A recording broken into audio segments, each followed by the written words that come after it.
अमरावती शहरातील gel quarter चौकातील Frezarpura police चौकी समोरील रस्त्यावरून दुसऱ्या रस्त्याकडे अनेक विद्यार्थी जात असतात। अशातच चांदूर रेल्वे मार्गावरून येणाऱ्या वाहनाची मोठी वर्दळ असताना भीषण अपघाताची भीती निर्माण झाली। त्यामुळे पोलीस चौकीसह जेल क्वार्टर चौक, चपराशीपुरा चौकात गतिरोधक लावण्यात यावे अशी मागणी यावेळी भीम ब्रिगेड संघटनाच्या वतीने मनपासह सार्वजनिक बांधकाम विभागाला याआधी करण्यात आली होती। मात्र प्रशासनाने यावर दुर्लक्ष केले। 8 दिवसात निवेदनाची मागणी केली नाही तर रस्त्यावर उतरून रास्ता रोको आंदोलन करण्याचा इशारा सुद्धा भीम ब्रिगेड संघटनेच्या वतीने प्रशासनाला दिला होता। अखेर 6 ऑगस्ट रोजी भीम ब्रिगेडचे संस्थापक राजेश वानखडे यांच्या नेतृत्वात रस्त्यावर उतरून रास्ता रोको आंदोलन करण्यात आले।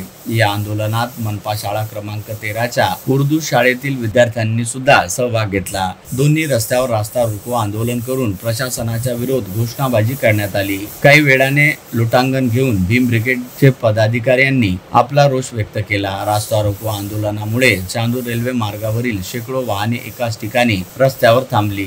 आंदोलनाची माहिती मिळताच फ्रेजरपुरा पोलीस निरीक्षक शिरसाटसह पोलीस ताफा दाखल झाला। काही वेळाने आश्वासन मिळाल्याने रास्ता रोको आंदोलन रद्द करण्यात आले। जर येत्या काही दिवसात आंदोलनाची दखल घेऊन रस्त्यावर गतिरोधक बसविले नाही तर भीम ब्रिगेड संघटना आक्रमक आंदोलन करेल असा इशारा यावेळी देण्यात आला। आज भीम ब्रिगेड महाराष्ट्र संघटनेच्या वतीने फ्रेजरपुरा पोलीस चौकी चपराशीपुरा या ठिकाणी अतिशय वर्दळीचा रस्ता आहे। चांदूर रेल्वे अमरावती हायवे आहे। या ठिकाणी मोठ्या प्रमाणात मोठे ट्रेलर वगैरे वाहतूक करतात। या ठिकाणी राहुल नगर, बिच्छू टेकडी हा प्रभाग आहे आणि या ठिकाणी वस्ती असल्यामुळे आणि स्लम वस्ती असल्यामुळे या ठिकाणचे पूर्ण विद्यार्थी उर्दू हायस्कूलमध्ये आणि मराठी मनपा शाळेमध्ये जातात। मात्र या ठिकाणी कोणत्याही प्रकारचे ब्रेकर नाही।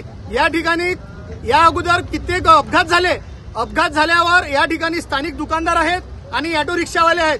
हे त्या लेकरांना आपला व्यवसाय सोडून लेकरांना रोड क्रॉस करून देतात। काही विद्यार्थ्यांचे इथे अपघात सुद्धा झाले, पण त्यामुळे त्यांनी बारबार या येथील स्थानिक नागरिकांनी बारबार सीपी साहेबांना सुद्धा निवेदन दिले, मनपा आयुक्त साहेबांना सुद्धा निवेदन दिले, पण त्यांची गुहार आजपर्यंत कोणी ऐकली नाही। बस तारीख पे तारीख आणि आश्वासन देत गेले। त्यांनी काही लोकांनी आम्हाला निवेदन दिले व सांगितले की यहाँ पर ब्रेकर होना बहुत जरूरी है।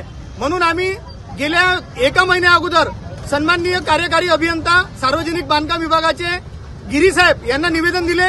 गिरी साहेबांनी टाळाटाळ केलं की बा त्या ठिकाणी विद्यार्थी जातात तर माझ्या मागे तेवढंच काम नाही आहे आणि मला पूर्ण जिल्हा सांभाळावा लागते। एका ब्रेकरच्या मागे लक्ष देऊ शकत नाही, त्याची समिती आहे, नंतर आम्ही पाहू म्हणून त्यांच्या शब्दांना आणि करू आणि त्यांना स्मरणपत्र सुद्धा दिलं की आम्ही आंदोलन करणार आहे, रास्ता रोको करणार आहे। त्यांनी म्हटलं की आम्हाला काही फरक पडत नाही, पण तरी स्पीड ब्रेकर हे आमच्या नियमानुसार बसणार।